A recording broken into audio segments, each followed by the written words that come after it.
Salut, bienvenue. On arrive à la fin de mai, début juin. On va commencer par une plantation d'amarante. C'est une plante qu'on n'a jamais fait avant. On a fait grandir les graines d'amarante dans une terrine parce que comme on n'avait pas beaucoup de graines, on a voulu prendre aucun risque. Mais c'est vrai que normalement on les plante plutôt en direct. Ensuite on va continuer avec pas mal de plantations. Il va y avoir les courgettes, les tomates, enfin. Et puis aussi j'ai oublié une plantation sur toute la longueur des framboisiers. On va mettre des tournesols. On veut vraiment mettre l'emphase sur cette plante parce que c'est sympa après d'avoir des graines pour les oiseaux l'hiver. Cette année, on en a un peu manqué. Et puis aussi, on va avoir des semences, encore des carottes, qui là, cette fois, sont enfin sorties. Elles se sont pas fait massacrer par les limaces. Plus fait une méthode traditionnelle. On n'a pas mis les fougères entre les carottes. Cette méthode-là, elle est assez sympa, mais pour ceux qui sont plus dans la région sud. Parce que quand j'ai fait cette méthode, il faisait encore un peu trop froid et un peu trop humide. Puis quand les carottes agrandiront, bah là, on remettra du paillage de fougères. Peut-être une petite couche de BRF avant, comme on a vu qu'on était un peu trop haut en azote. D'ailleurs, en parlant de fougères, on terminera par une petite balade en forêt pour voir où ça en est la croissance des fougères. Alors, on commence par l'endroit où on va planter les amarantes. On a choisi de les mettre le long de la clôture, parce que c'est des fleurs qui montent assez haut. Il y a certains spécimens qui peuvent aller jusqu'à 1,50 m. Mais je pense que ça doit être si elles ont un bon enrichissement au niveau du pied. Et comme la zone où on va les planter, la terre n'a jamais été enrichie, je pense pas qu'elles vont monter si haut. Alors c'est surtout pour un essai, pour voir si l'endroit leur convient bien. Comme c'est la première fois qu'on les plante, on va surtout tester l'exposition au soleil pour voir si c'est au bon endroit.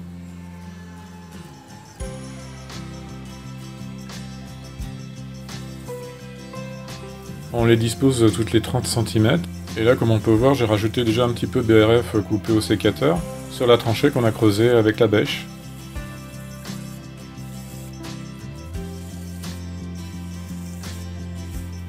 Petit tour dans la serre où on prépare les semis à planter, avec les tournesols empoignés, puis les courgettes. Et ici les tomates avec les coques qui ont été déshydratées. Et la tomate du milieu, c'est la tomate carotte. Je pense qu'on va bientôt la planter. Et les melons Cantaloupe commencent à grandir. Ils auraient dû grandir beaucoup plus vite, mais ils se sont fait manger par des limaces. Et en fait, c'est une deuxième fournée qui sont ressortis. Maintenant que les plants de tournesol commencent à avoir une bonne taille, on va pouvoir les planter directement en terre. Moi, comme je les sème, j'aime bien les faire en poké. Parce que souvent, des fois, il y en a qui poussent pas. Après, quand ils commencent à avoir leur taille adulte, ils n'ont pas tous la même hauteur. Alors, de moment, ça va à peu près. Alors, on les plante devant les framboisiers orientés sud, au bord de la butte.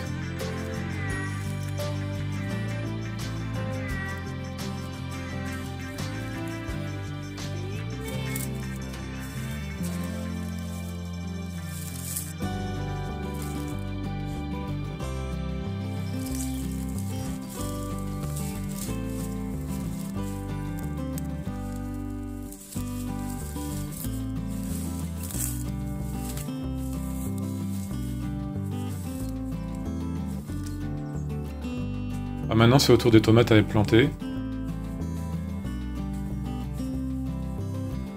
Alors, la première vague qu'on va planter, c'est celles qui vont être dans la serre.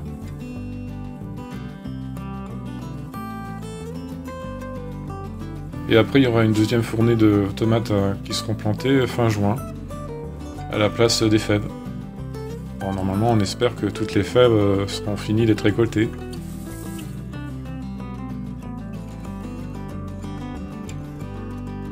Mais l'année prochaine, c'est sûr qu'on fera différemment avec les fèves et les tomates, au niveau du roulement.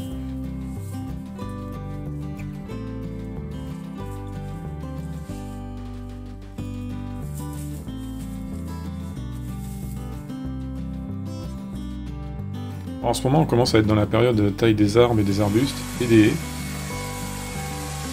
C'est intéressant parce qu'on récupère tous les déchets verts et on les met directement sur la butte en couverture de sol. Après, il ne faut pas s'inquiéter, il y a toute une autre grande partie d'arbres et d'arbustes qu'on laisse en sauvage, on ne les taille pas du tout. Mais il y en a certains, on serait obligé, sinon on serait vite envahi.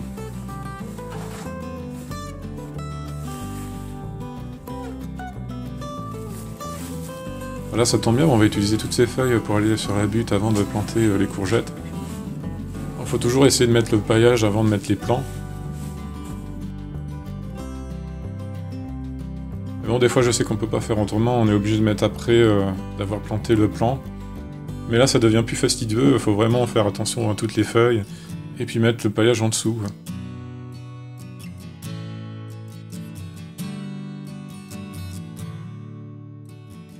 Et comme le plant est plutôt bien développé, on n'a même pas besoin d'arroser juste après la plantation.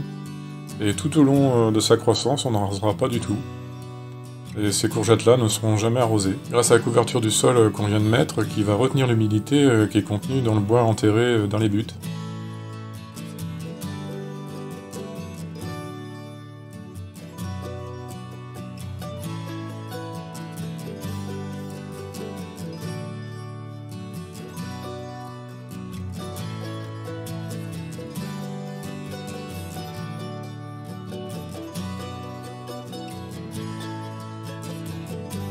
Et on met des petits citrons pour les limaces.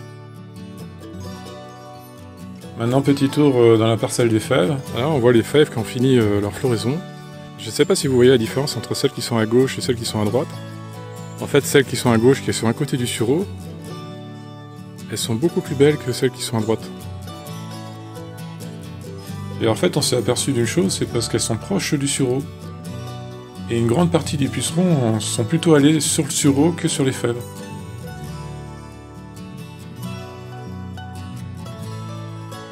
Là, sur une branche de sureau, on voit toute une horde de pucerons. Là, on voit une autre branche de sureau avec plein de pucerons. Et ils sont pas petits. Comparé à d'autres pucerons que j'ai vus, ceux-là, c'est les plus gros que j'ai vus. Bon, on sait que les pucerons, c'est les fourmis qui font un élevage avec. Et juste à côté, les fèves qui en ont pas. Et qui sont beaucoup plus jolies que les fèves de droite. Et quand on commence à s'éloigner déjà du sureau, on voit des pucerons qui commencent déjà à arriver sur les fèves. On voit les fèves de droite, certaines elles sont envahies par les pucerons. En fait, ce qu'on va faire, c'est que dès qu'on va pouvoir, on va faire une belle bouture de sureau. On va mettre au milieu de la première butte, vers ce niveau-là. On va le tailler après en forme de palmier au fil des ans. En fait, on voit que les pucerons s'attaquent aux branches qui viennent de pousser, qui ont poussé ce printemps. Et ça tombe bien justement parce qu'on voulait mettre d'autres arbustes dans le potager pour avoir des zones d'ombre par certains endroits. Et on se rend compte que dans notre région, le sureau est l'arbuste idéal à faire pousser dans le potager. Il pousse très rapidement, on peut vraiment le tailler suivant la forme qu'on veut, et il produit des fruits qui peuvent aider à repousser les rongeurs.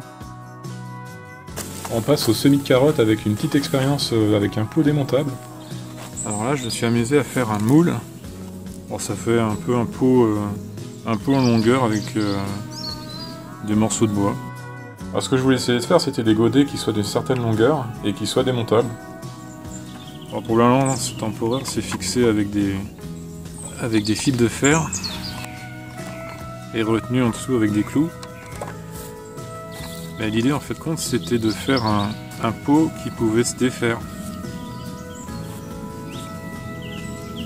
Comme ça.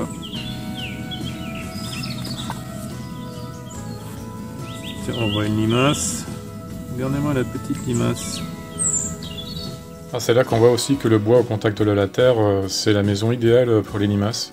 Elles ont de la chaleur, l'humidité et même de la nourriture avec les champignons qui commencent à attaquer le bois. Une limace. Elles adorent se mettre là en journée pour se protéger du sec. Le bois va garder l'humidité et j'aurais même pas pensé que dans un petit pot comme ça, il y avait des limaces. Je les ai même pas vues tout au long qu'elles étaient à l'intérieur de la maison. On en voit une autre là. Tiens, une autre là. Elles sont toutes en train de sortir. Voilà. 3 limaces qui essaient de s'échapper. On va les balancer à l'extérieur. Alors ça va vite, hein. Elles font un concours. C'est qui va arriver en premier? Une autre particularité aussi que je me suis aperçu, c'est que le bois absorbe énormément l'humidité et la libère vers l'extérieur. On voit la terre qui s'est énormément rétractée sur les côtés et même au milieu ça a fait des craquelures. On en voit 2-3 là. Et je pense que le prochain pot, on essaiera de le brûler. On va brûler à l'intérieur pour avoir une couche charbonnée et l'humidité devrait normalement moins s'évaporer. Parce que le bas aussi on peut l'enlever. On voit le bas. En fait la partie qui est fixe, c'est les deux côtés. Les deux côtés sont fixés. Bon bah maintenant on va planter les carottes. On va voir ce que ça va donner. Sur leur parcelle des carottes qui sont en train de pousser, on va essayer de boucher les trous. Alors ce qu'on va essayer de faire, c'est de récupérer une carotte avec un peu de terre. Avec.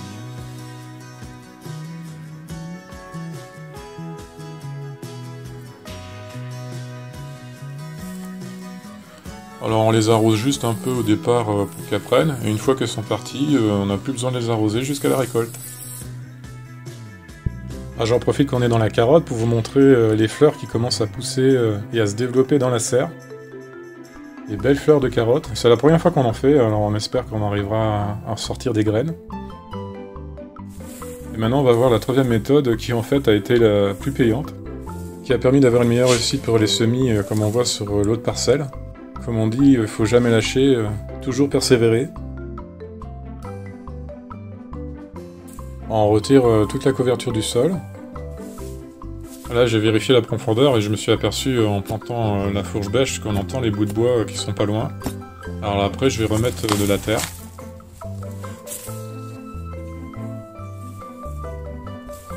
Alors, des sillons sont tracés à peu près 2 cm de profondeur et 20 de distance entre eux. Avec un gros manche. Là cette fois-là j'ai préféré prendre un gros manche et je trouve que c'est beaucoup plus pratique en fait.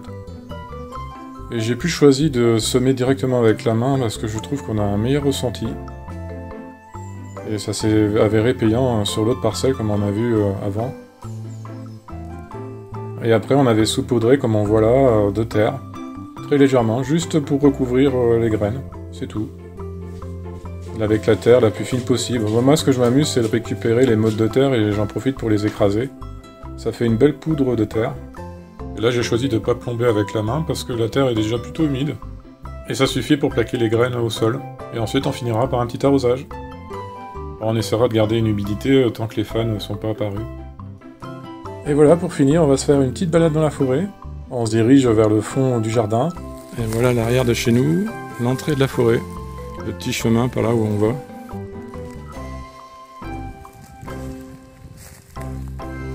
Et on arrive à la croisée des sentiers. Et à droite, c'est le chemin que je parle souvent, que je dégage. Comme ça arrange les promeneurs. Et moi, ça m'arrange aussi pour récupérer des fougères. Et on voit, elles ont déjà presque atteint toute leur taille adulte. Après, ils peuvent encore grandir un peu. Parce que là, elles sont pas encore très hautes. Ouais, les belles fougères aigles.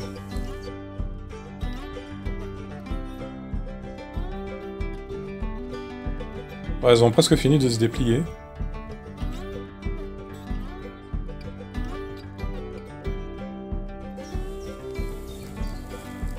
Puis on voit derrière, elles sont encore trop jeunes, elles n'ont pas les pollens de reproduction.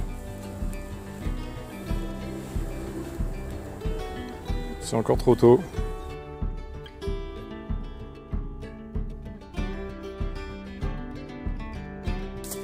Et c'est bien de dégager les chemins comme ça parce qu'on voit il y a un petit sentier qui s'est créé.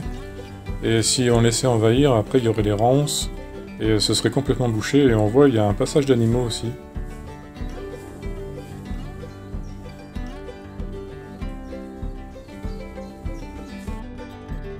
Petit retour au fond du verger, et c'est sur ces images des fougères qu'on essaye de faire pousser que je vais vous laisser. J'espère que la vidéo vous aura plu. Prenez soin de vous et à bientôt.